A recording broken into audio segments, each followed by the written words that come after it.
Hello students, welcome to my channel. So आज हम class third EVS का chapter 16 discuss करेंगे जो आपकी बुक लुकिंग अराउंड में से है। चैप्टर का नेम है गेम्स वी प्ले।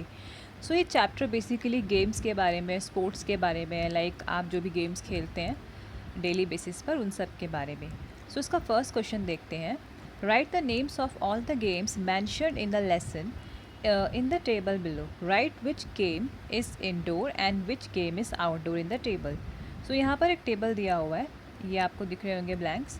ठीक है, तो आपको क्या करना है, इसमें आपको कैटेगराइज करना है indoor game, outdoor game, number of players उसमें कितने होते हैं और उसमें क्या क्या चीज़ों की ज़रूरत होती है।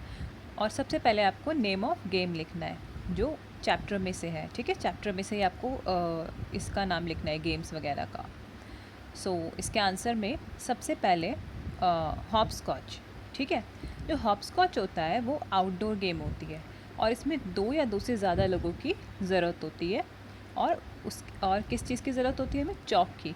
हॉप स्कॉच बेसिकली वो नहीं होता लाइक हम चॉक से नंबर्स लिखते हैं, है ना, टेबल बनाते हैं, नंबर लिखते हैं, इस जिसको लंगड़ी टांग भी बोलते हैं हिंदी में। उसको फिर होपिंग करनी होती है और उस नंबर की टेबल को पार करना होता है, तो हॉप स्कॉच वो गेम होती है। अच्छा, हॉप स्कॉच आउटडोर गेम होती है क्योंकि हम घर में नहीं खेलते, हम इसे बाहर खेलते हैं। इसमें प्लेयर्स की ज़रूरत होती है दो या दो से ज़्यादा। ठीक है, दो या दो से ज़्यादा इसमें प्लेयर्स चाहिए होते हैं। एंड चॉक की इसमें ज़रूरत होती है क्योंकि चॉक से वो टेबल बनती है। उसके बाद है लंगड़ी टांग। ठीक है, अच्छा ये भी हॉप स्कॉच जैसा ही है। तो इसमें लंगड़ी टांग में आपको क्या चाहिए होता है, ये भी आउटडोर गेम है, इसमें दो या दो से ज़्यादा प्लेयर्स की ज़रूरत पड़ती है और इसमें ग्राउंड चाहिए होता है। ओके, एंड उसके बाद आता है hide and seek. Hide and seek, देखिए जो हाइड एंड सीक है वो आउटडोर गेम भी हो सकती है और वो इंडोर गेम भी हो सकती है। वो कैसे? लाइक अगर आप घर में हाइड एंड सीक खेल रहे हैं, आपका घर मान लीजिए बहुत बड़ा है, तो वहाँ पर आप हाइड एंड सीक खेल सकते हैं अपने घर के अंदर। एंड आउटडोर लाइक आप स्ट्रीट वगैरह में हाइड एंड सीक खेल रहे हैं, तो वो आउटडोर गेम भी हो जाती है। इसमें भी आपको दो या दो से ज़्यादा प्लेयर्स की ज़रूरत होती है। एंड इसमें इसके अलावा सीक्रेट प्लेसेस की ज़रूरत होती है जहाँ पर आप छिप सकते हैं। उसके बाद आता है सेवन टाइल्स। सेवन टाइल्स भी क्या है, एक आउटडोर गेम है। ठीक है, इसे घर के बाहर खेलते हैं। इसमें दो प्लेयर्स की ज़रूरत होती है and tiles and rubber ball की ज़रूरत होती है इसमें।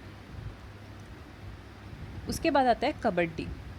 अच्छा, जो कबड्डी है वो आउटडोर गेम है, वो टोटली आउटडोर गेम है। इवन ये एक कह सकते हैं हमारा नेशनल स्पोर्ट भी है कबड्डी।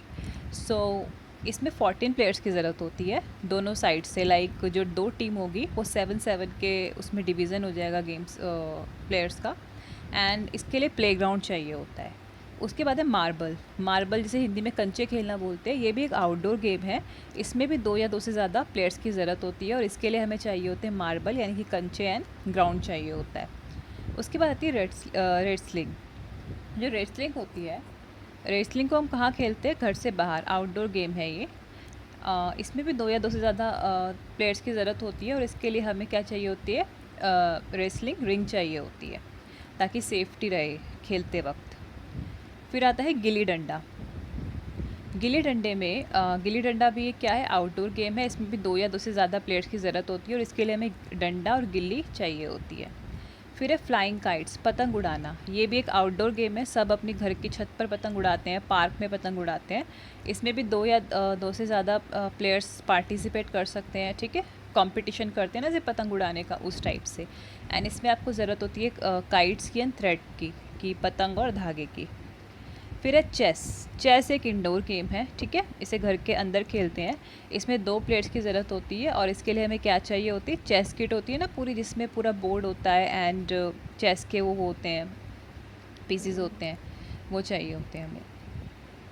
उसके बाद है हाउस हाउस। घर घर जिससे हम खेलते हैं ना, कोई स्टोरी बना लेते हैं और फिर हम घर में ही वो खेलते हैं। तो ये इंडोर गेम है, इसमें दो या दो से ज़्यादा लोग पार्टिसिपेट कर सकते हैं और इसके लिए टॉयज़ चाहिए होते हैं। लाइक हम घर में टॉयज़ से जो खेलते हैं उसी को ही हम इस कैटेगरी में रखते हैं इस गेम को। फिर है कैरम। कैरम भी एक इंडोर गेम है, इसमें मिनिमम दो और मैक्सिमम 4 प्लेयर्स की ज़रूरत होती है और इसके लिए हमें कैरम बोर्ड चाहिए होता है और उसके गोटी गोटी चाहिए होती है कैरम बोर्ड की। फिर आता है लूडो। लूडो भी इंडोर गेम है, इसमें मिनिमम 2 और मैक्सिमम 4 प्लेयर्स की ज़रूरत होती है और इसके लिए हमें लूडो किट चाहिए होती है पूरी। ओके, सो अब हम नेक्स्ट क्वेश्चन डिस्कस करते हैं। इसका क्या है, do you play any game similar to hopscotch, what do you call it. अच्छा, इसमें पूछा है कि आप कोई ऐसी गेम खेलते हो जो बिल्कुल हॉप स्कॉच से सिमिलर है अपने एरिया में। सो आंसर में आप लिखेंगे, this game is known as ladder. In this game the player first jumps in all the boxes and then start over skipping a box, two boxes and so on.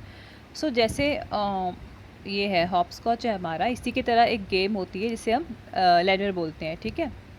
इसमें हम क्या करते हैं, number वाले boxes होते हैं उसमें jump करते हैं, ठीक है। और जब हम उस जंप को कंप्लीट कर लेते हैं, पूरे नंबर्स को कंप्लीट कर लेते हैं, फिर जब हम दोबारा स्टार्ट करते हैं तो हमें स्किप करनी होती है एक बॉक्स को, ठीक है। इसको हम पैलो दिग्गो गेम भी बोलते हैं, ठीक है, लोकल लैंग्वेज में। ओके, एंड देन आता है question third, do you play some games with your family members, which games and with whom।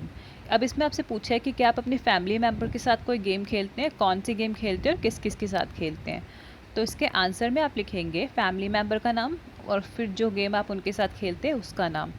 तो जैसे कि यहाँ पे सैम्पल आंसर है मदर लिखा है, तो इसके आगे आप लिख सकते हैं बैडमिंटन, ठीक है, कि मैं अपनी मदर के साथ बैडमिंटन खेलता हूँ या खेलती हूँ। फादर के साथ आप लिख सकते हैं कैरम बोर्ड, सिस्टर के साथ आप लिख सकते हैं वीडियो गेम, ग्रैंडफादर के साथ आप लिख सकते हैं चेस, ठीक है। अकॉर्डिंग टू योर एक्सपीरियंस आप इसका आंसर लिख सकते हैं, बाकी ये सैम्पल आंसर भी आप लिख सकते हैं। उसके बाद आता है fourth question, do you know the name of any famous sport person in your area? If yes, write her or his name and the game which she or he is associated। कि क्या आप किसी ऐसे sport person का नाम जानते हैं जो आप ही की सिटी से या आप ही के एरिया से हो, तो उसका नाम लिखिए एंड वो किस गेम से बिलोंग करता है, आपको वो लिखना है। तो आप आंसर में लिख सकते हैं, जैसे कि अगर आप दिल्ली से हैं तो आप लिख सकते हैं कि Virat Kohli is a cricketer, he belongs to Delhi.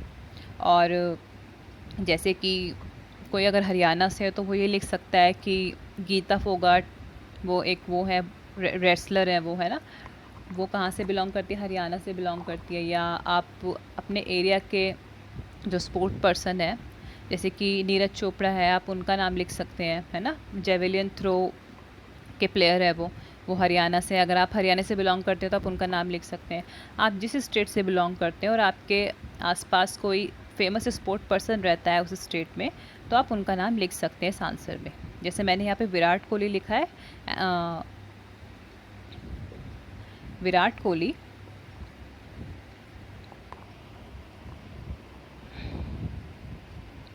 Sorry for the interruption. So हाँ, तो यहाँ पे मैंने लिखा है विराट कोहली, एंड जो विराट कोहली हैं वो क्रिकेटर हैं और वो कहाँ बिलोंग करते हैं, वो कहाँ से बिलोंग करते हैं, दिल्ली से। उसके बाद नेक्स्ट क्वेश्चन है, how many games do you know which are played with a ball. कि कौन कौन सी गेम है जो आप खेलते हैं बॉल के साथ। तो इसके आंसर में आप लिखेंगे cricket, tennis, hockey and football. कि जो क्रिकेट है, टेनिस है, हॉकी, फुटबॉल है, इसमें बॉल की ज़रूरत होती है, ठीक है।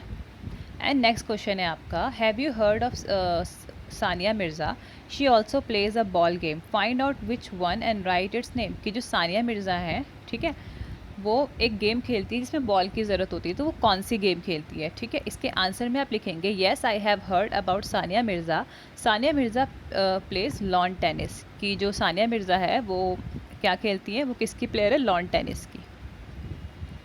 लॉन टेनिस में हमें बॉल की ज़रूरत होती है। एंड सेवन्थ क्वेश्चन है, which game do you like the most. कि आपको कौन सी गेम सबसे ज़्यादा पसंद है, तो आप अपनी फेवरेट गेम यहाँ पर लिखेंगे। मैंने सैम्पल आंसर में यहाँ पे लिखा है, I like badminton the most. आप अपनी फेवरेट गेम लिख सकते हैं, आप चाहे तो वीडियो गेम जो आपकी फेवरेट है वो भी लिख सकते हैं। उसके बाद 8th क्वेश्चन है, find out from the elders in your family और in the neighbourhood which games did they play when they were children. कि अब आपको अपने घर के बड़ों से बात करके ये पूछना है कि जब वो छोटे थे उन्हें कौन कौन सी गेम पसंद थी। तो इसके आंसर में आप लिख सकते हैं, आप ऐसा भी कर सकते हैं कि आप अपने दादा दादी से, मम्मी पापा से पूछें एंड देन इसका आंसर लिखें। और आप चाहे तो इस सैम्पल आंसर्स में से भी हिंट ले सकते हैं, जैसे कि आंसर में लिख सकते हैं cricket, skipping rope, badminton, hopscotch, kabaddi, catch catch, wrestling. Next question है हमारा, match the riddle with the picture, write the name of the game in the given space. तो ये आपकी बुक में रिडल का डायग्राम दिया है, तो आपको इसके आंसर्स लिखने हैं। इसके आंसर्स मैंने यहाँ लिख दिए हैं नीचे।